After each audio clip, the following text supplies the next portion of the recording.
C'est toujours intéressant de connaître l'origine des objets qui nous entourent.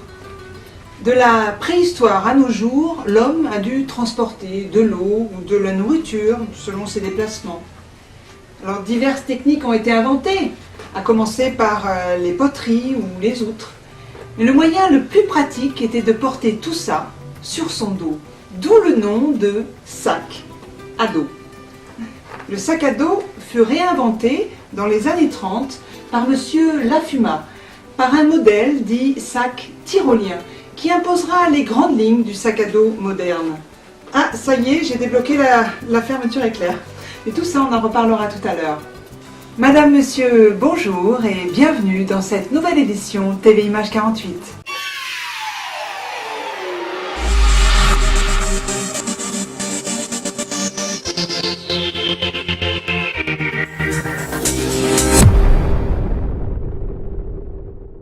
Si le sac à dos est un objet quotidien utile, il peut se transformer en quelque chose de beaucoup plus utile. Bon, merci d'être venus aussi nombreux.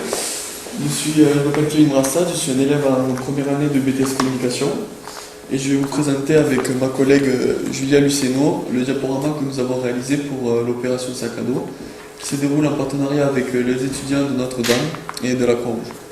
Et pour faire un bilan de toute cette opération sac à dos entre les étudiants et les participants. Merci. Caractériser la population de SDF, combien il y en avait donc en France, si c'était essentiellement des hommes ou des femmes, si c'était des étrangers, etc. Donc ça, ce sont des données qu'ils ont retrouvées. Après la répartition en France et en Lozère, voilà, donc actuellement il y en a 6 à Mende. Alors pour revenir de manière plus concrète sur sac à dos est né, on est Pascal et moi habitants d'un petit village qui s'appelle Clapier dans la banlieue de Montpellier, et à titre personnel déjà on s'occupait un seul sans-abri, et il vit dans une cabane de vigneron, il doit se chauffer. Et un jour je lui ai amené un bidon de pétrole lampant pour son poêle, je le vois sortir avec son caddie qu'il avait piqué sur le parking du supermarché du coin, mais ça faut pas le dire. Et dans ce caddie, il y avait toutes ses affaires. Mon unique neurone s'est déclenché et j'ai demandé à notre ami Patrick s'il serait preneur d'un sac à dos.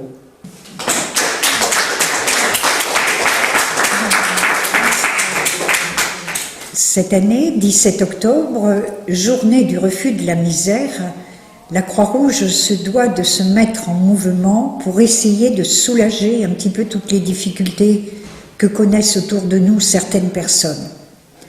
Ces personnes sont très souvent négligées par la population. Il est vrai que la plupart du temps, ils essaient plutôt de se cacher que de se montrer. La Croix-Rouge se doit de les aider. Pour cela, nous avons constaté à peu près que sur le département, nous avons environ 80 personnes qui vivent dans cette situation de précarité. Sur Mende, il y en a 6 qui vivent vraiment dans la rue, et au total, on en a à peu près une vingtaine qui sont dans des situations très délicates. Sac à dos, si on décomposait ce mot, il y a à la fois sac et il y a cadeau. Un sac à dos, c'est quelque chose aussi que l'on porte sur soi, que l'on porte avec soi, qui fait partie véritablement de l'être humain. Ce sac, il doit être composé de quelques produits particuliers qui sont absolument indispensables. C'est pour cette raison que nous l'avons séparé en 4 kits. Un kit chaleur, un bonnet, un pull, une paire de chaussettes. Un kit un peu gourmandise. On va s'approcher de la période de Noël. De la même façon, le 3e kit va être composé par un kit hygiène. On a besoin de savon, d'une eau de toilette. Le 4e kit, c'est le kit de communication. Je le cite en dernier, mais il est peut-être le plus important. Ce kit de communication va comporter un livre, quelques enveloppes timbrées, un crayon, L'idéal, ce serait une petite radio, par exemple. Pourquoi ces gens-là n'auraient pas la possibilité de pouvoir écouter un petit peu de musique, d'avoir les quelques informations, ne pas être coupés du monde? Les sacs sont recueillis donc pour Mende, et dans toutes les localités où il y a une délégation Croix-Rouge, ils sont recueillis à la délégation Croix-Rouge avant d'être distribués. Alors l'opération sac à dos à Florac se déroulera à partir du 17 décembre. Voilà, donc si vous voulez participer à cette opération, vous savez comment faire. Connaissez-vous la Botumo d'Élophilie? C'est le nom de ceux qui collectionnent les bateaux construits dans des bouteilles. Mais il y a plus simple, la cartophilie. Je suis devenu cartophile un peu par hasard, en découvrant des cartes postales familiales et un peu aussi par mon goût pour l'histoire. L'histoire locale, disons, m'a été révélée par le biais des cartes postales. Voilà. Et on devient cartophile, dans mon cas, parce qu'on aime l'histoire, parce qu'on aime savoir ce qui était avant, parce qu'on aime comprendre à partir de là ce qu'on est devenu, ce que le temps est devenu, le temps a fait comme travail, et puis surtout parce qu'on aime et l'image du pays dans lequel on est né. Voilà, donc comment on se procure les cartes postales? Alors au départ c'est une histoire de famille, on découvre de la correspondance familiale. Après on découvre qu'il existe un marché, qu'il existe des bourses où on peut acheter, vendre des cartes postales. Et on découvre qu'on n'est pas le seul à aimer ce genre de choses. On découvre que des gens sont passionnés par leur pays, sont passionnés par un thème. Il y a des gens qui ne collectionnent que des bateaux, par exemple. Et puis, une fois qu'on a mis le petit doigt là-dedans, la curiosité, l'envie d'en savoir plus, on se lance. On se lance dans l'échange. Et on se lance aussi dans les enchères sur Internet, par exemple. Ou des sites plus ou moins spécialisés de collectionneurs aident à trouver la pièce rare. Des fois. Bon, l'intérêt de faire une collection de cartes postales avec l'envie de savoir, c'est aussi de partager. Donc, à toutes les occasions qui m'ont été données, j'ai prêté mes cartes postales, je les ai dupliquées de façon à ce qu'un savoir ou une connaissance bien partagée c'est bien plus intéressant que d'un capital de papier, même si ça a des valeurs qui sont parfois importantes. À Florac, le mois d'octobre, c'est traditionnellement le mois de la guitare. Et cette année, la guitare nous a fait découvrir le flamenco. Le flamenco est le produit d'une tradition vivante qui remonte à la plus haute antiquité.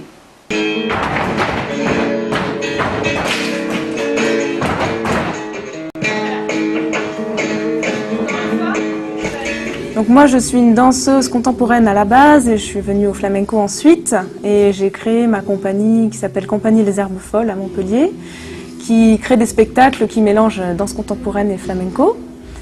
Donc les origines du flamenco, le flamenco en fait c'est les gitans qui ont amené ça en Andalousie, donc les gitans qui sont partis de l'Inde et qui ont fait un grand périple, il y en a qui sont restés à l'est et puis d'autres qui sont arrivés jusqu'en Andalousie et donc c'est là qu'ils ont commencé à incorporer leur culture flamenca en Espagne. Et puis après, ça a pris tout le pays et c'est devenu une vraie culture espagnole. Donc le flamenco est une danse physique oui, qui fait travailler beaucoup de muscles, parce qu'on travaille le bas du corps avec le travail des pieds, mais aussi il y a tout le travail de bras, des épaules. C'est très complet, voilà. En même temps, c'est spécifique, ça fait travailler beaucoup les chevilles, les poignets, enfin des endroits du corps qu'on travaille peut-être pas autant dans d'autres danses.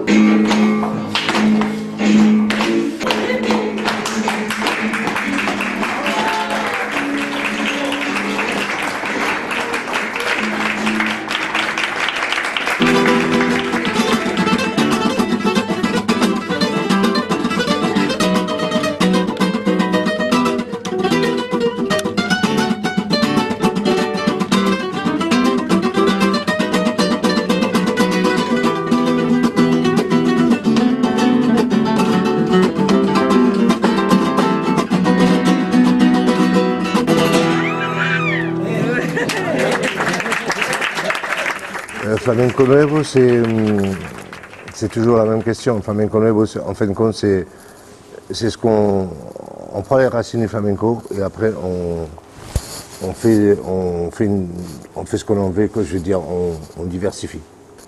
Alors moi on m'a dit que je faisais du flamenco nuevo. Bon, pour moi, c'est juste essayer d'évoluer le flamenco. Le flamenco, c'est une musique qui mérite d'aller plus loin. Hein.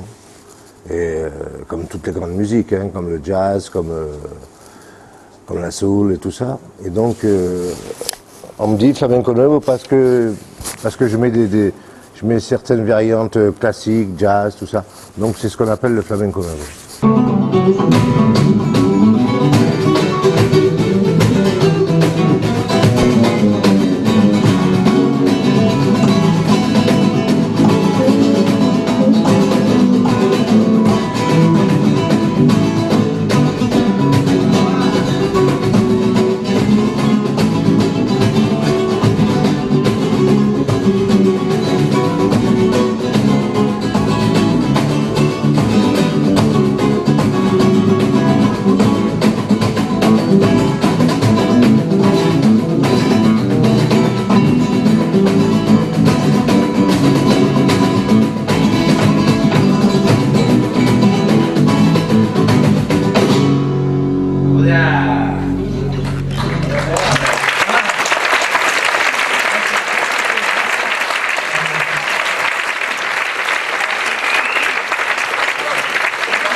Nous étions à la Genette Verte, eh bien, retournons à la Genette Verte.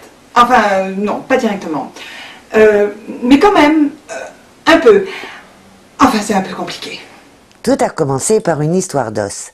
Pendant ce séjour à l'hôpital, j'ai rencontré beaucoup de personnes. Et elles parlaient entre elles de leur vie, de ce qu'elles faisaient, de leur famille.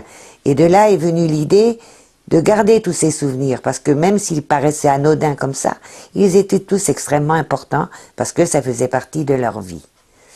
Donc là, j'ai contacté les personnes, les responsables au niveau de l'hôpital, pour leur parler d'un projet.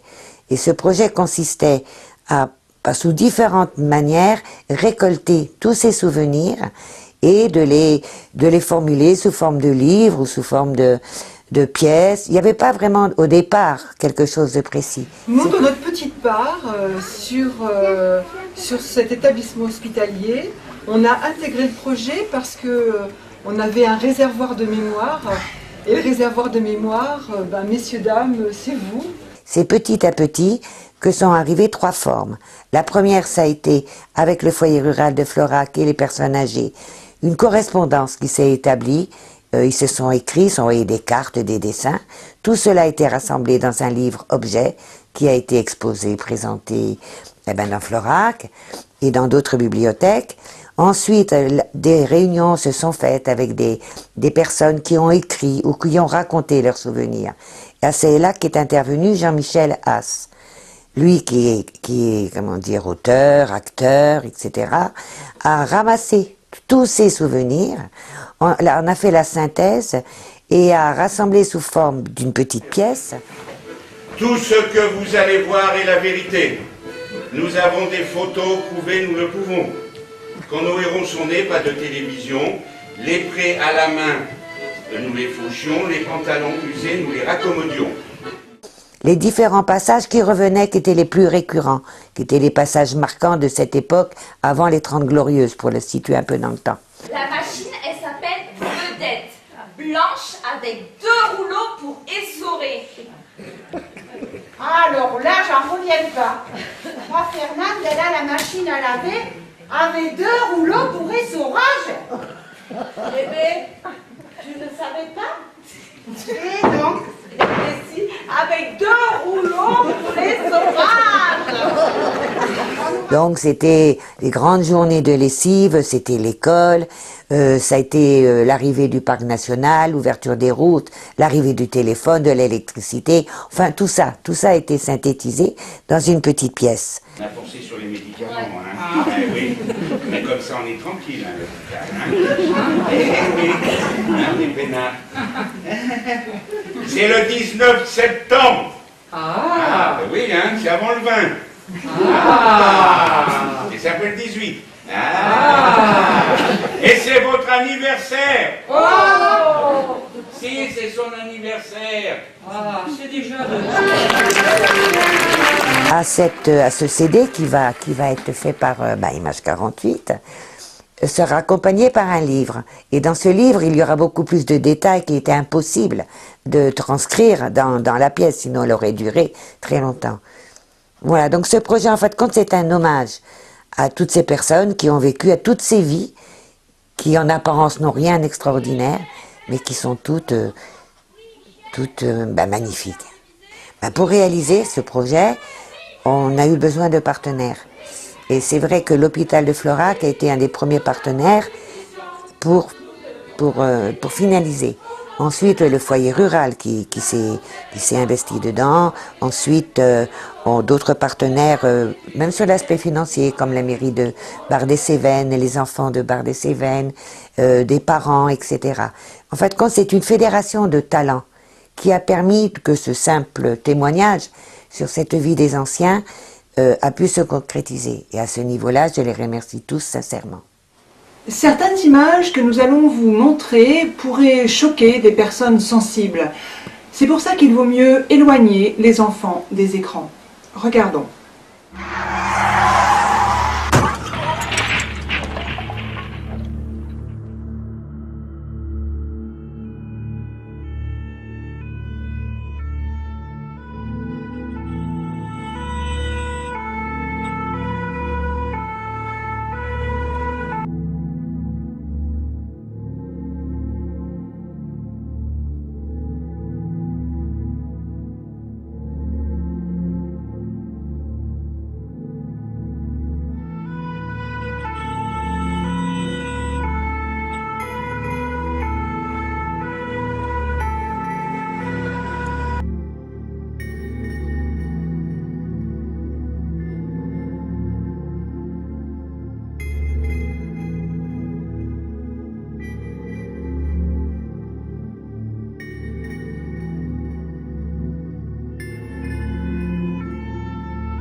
Bien, donc alors le bilan de la journée. Donc voilà, nous avons fait cet après-midi dans le cadre de la journée de la sécurité intérieure. Nous sommes très contents parce que la population floracoise et du secteur est venue ici au centre de secours. L'objectif c'était de leur montrer que nous sommes bien installés et surtout qu'il y a des sapeurs-pompiers volontaires, mais derrière eux il y a des professionnels du secours et c'est ce qu'on a montré à travers les manœuvres de désincarcération. Pour ça, cette journée a été agrémentée avec l'aide de nos partenaires. On a eu la gendarmerie nationale avec qui on travaille tous les jours sur le terrain. Elles ont pu être là à disposition pour la population, répondre à leurs questions. La Croix-Rouge de Florac, qui est importante aussi, qui a une mission importante ici sur le bassin. Ensuite, on a eu Radio Bartas, TV Image 48, et puis bien sûr Midi Libre. Voilà, c'est les partenaires de cet après-midi. Je ne peux être que heureux de cette journée parce que nous avons rempli notre mission, c'est de vous montrer de quoi est capable les sapeurs-pompiers et ce qu'ils font tous les jours, malgré qu'ils aient un métier. Merci. Ils sont vraiment forts, nos pompiers. La démonstration était parfaite. Avez-vous entendu parler de la rumeur qui se répand dans Florac? Il paraîtrait qu'ont été vus dans la ville et ses environs, surtout à la nuit tombée, des créatures de petite taille, espiègles et facétieuses. Comme Noël approche, pour ma part, cela me fait penser à des lutins. Je vous tiendrai au courant dans notre prochaine édition. Voilà, cette édition est terminée et je vous souhaite une excellente continuation. Ah, j'oubliais, on parle beaucoup en ce moment du Made in France. TV Image 48, c'est Made in Lozère.